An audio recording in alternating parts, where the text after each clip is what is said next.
Tata Elxsi still a large cap multibagger. Around 48,000 crore rupees का market capitalization है Tata Alexei का। और कल ये स्टॉक 8% से गिरा है। अब मैं ये नहीं बोल रहा हूं, आप लोग बोलेंगे अरे गिरने से पहले बताना था। सो आई थिंक अगर आप लोग हमें फॉलो कर रहे हो तो मैं हमेशा एक चीज को बताता हूं आपको कि कंपनीज में स्टॉक्स में जब आप इन्वेस्टमेंट्स करते हो तो एक आपका एक प्रोसेस होना चाहिए, एक थॉट प्रोसेस होना चाहिए। टाटा एलेक्सी जैसी कंपनी जो ऑलरेडी इतने ज्यादा प्रीमियम वैल्यूएशन पे ट्रेड कर रही थी, yes I am using this word premium valuation quite cautiously. मैंने अभी भी आपको ओवर वैल्यूएशन यहां पे नहीं बोला था। सो जहां पे हाई ग्रोथ की पॉसिबिलिटीज है, वहां पे मार्केट उन कंपनीज को बहुत ज्यादा रिवॉर्ड करेगा। And that's why Tata Elxsi जैसी कंपनी का स्टॉक हमने 10,600 10,700 लेवल पे भी देखा था। और वहां से ये स्टॉक अब ऑलमोस्ट 3,000 रुपए से नीचे आ चुका है। मतलब क्लोज टू 28 to 27 to 28% का करेक्शन हमने इस कंपनी में देखा है।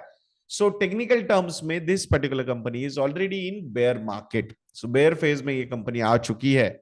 So is it the end? No, I don't think so कि मतलब pressure can be there.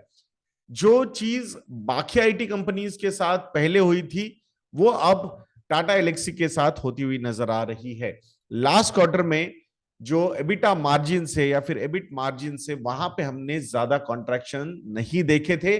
But इस क्वार्टर के जब रिजल्ट्स आए हैं वहां पे EBITDA margin are down by 3.1%, EBIT margin are down by 3.7%। तो जहां पे 30% के ऊपर ये दोनों नंबर्स मार्जिन में नजर आते थे वो अब नीचे आ चुके हैं। And the range is between 26 to 28%। सो ये जो चीज है उसी का इंपैक्ट यहां पे कल स्टॉक प्राइस में हमने देखा है। अगर किसी स्टॉक को 70 80 90 100 ऐसे प्राइस टू अर्निंग्स रेशियो मिलते हैं तो उस समय अगर कोई क्वार्टर में डिसअपॉइंटमेंट आती है रिजल्ट्स के पॉइंट ऑफ व्यू से तो वहां रिएक्शंस निगेटिवली ही आएंगे। एक चीज याद रखनी होगी, ट्रांसपोर्टेशन बिजनेस हो, मीडिया एंड कम्युनिकेशन का बिजनेस हो, हेल्थ केयर का बिजनेस हो, तो वहां पे अगर यूरोप एंड यूएस मार्केट में रिसेशन आते हैं तो उसका इंपैक्ट इन सेगमेंट्स पे होगा ही होगा। तो वहां भले ही जो एग्जिस्टिंग कॉन्ट्रैक्ट्स है वो अच्छी तरीके से चलते रहे, बट अगर नए कॉन्ट्रैक्ट्स नहीं आएंगे तो ग्रोथ के नंबर्स डिसअपॉइंट कर सकते हैं। But is it the end of the story? I do not think so. The market for transportation हो या फिर मीडिया एंड कम्युनिकेशन हो is a huge market. $1 trillion markets यहां से आगे आने वाले समय में 10 15 20 सालों में ये होने वाले हैं। तो वहां पे टाटा एलेक्सी जैसी कंपनी हो या फिर केपीआईटी टेक जैसी कंपनी हो या फिर एलएनटी टेक्नोलॉजी जैसी कंपनी हो, इन कंपनीज पे आपकी नजर होनी चाहिए। But these companies always enjoy premium valuation या फिर बहुत सारे लोग उसे ओवर वैल्यूएशन भी बोल सकते हैं।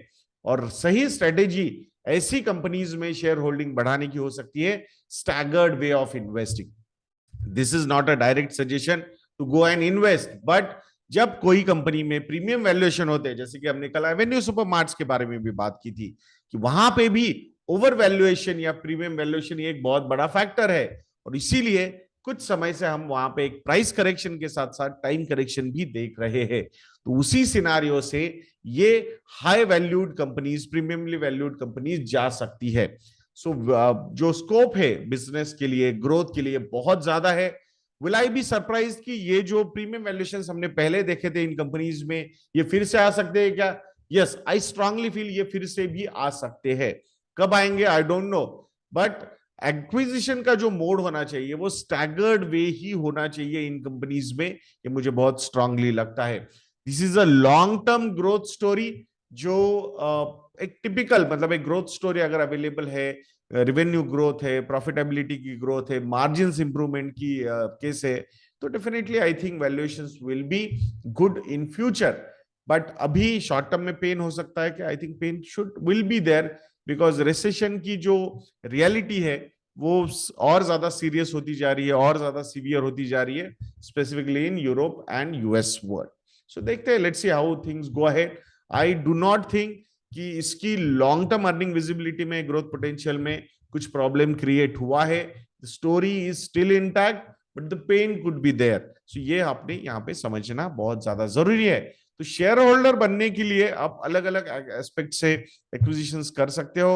स्टैगर्ड वे ऑफ इन्वेस्टिंग एक बहुत ही बढ़िया वेल मतलब प्रूवन काइंड ऑफ एक रहा है ये methodology. I have seen so many multi-baggers, so many growth companies जो हमेशा इस लॉजिक को डिफाई करते गए कि नहीं नहीं और तो ऊपर जा नहीं सकता है। So I think the story is still intact, so this company should be on your radar, ऐसा मुझे लगता है। इस पर्टिकुलर इंडस्ट्री से हमारे मॉडल पोर्टफोलियोज में कौन से स्टॉक्स है, अगर ये आपको पता करना है, सो दिवाली ये प्रोमो कोड यूज कीजिए हमारी वेबसाइट investindia.in पे। एंड हमारी जो कंप्लीट मॉडल पोर्टफोलियो सब्सक्रिप्शन है उस पर आपको 50% का डिस्काउंट मिलेगा। सो आशा करता हूं investindia.in को विजिट करके आप दिवाली ये प्रोमो कोड जरूर यूज करोगे। एक free learning course on stock market भी आपको वहां पे मिल सकता है इस सब्सक्रिप्शन के साथ। और इन्वेस्ट करने की फैसिलिटी भी अब इन्वेस्ट नाउ बटन के साथ हमारी वेबसाइट पे अवेलेबल है, तो उसका भी लाभ उठाइएगा दोस्तों।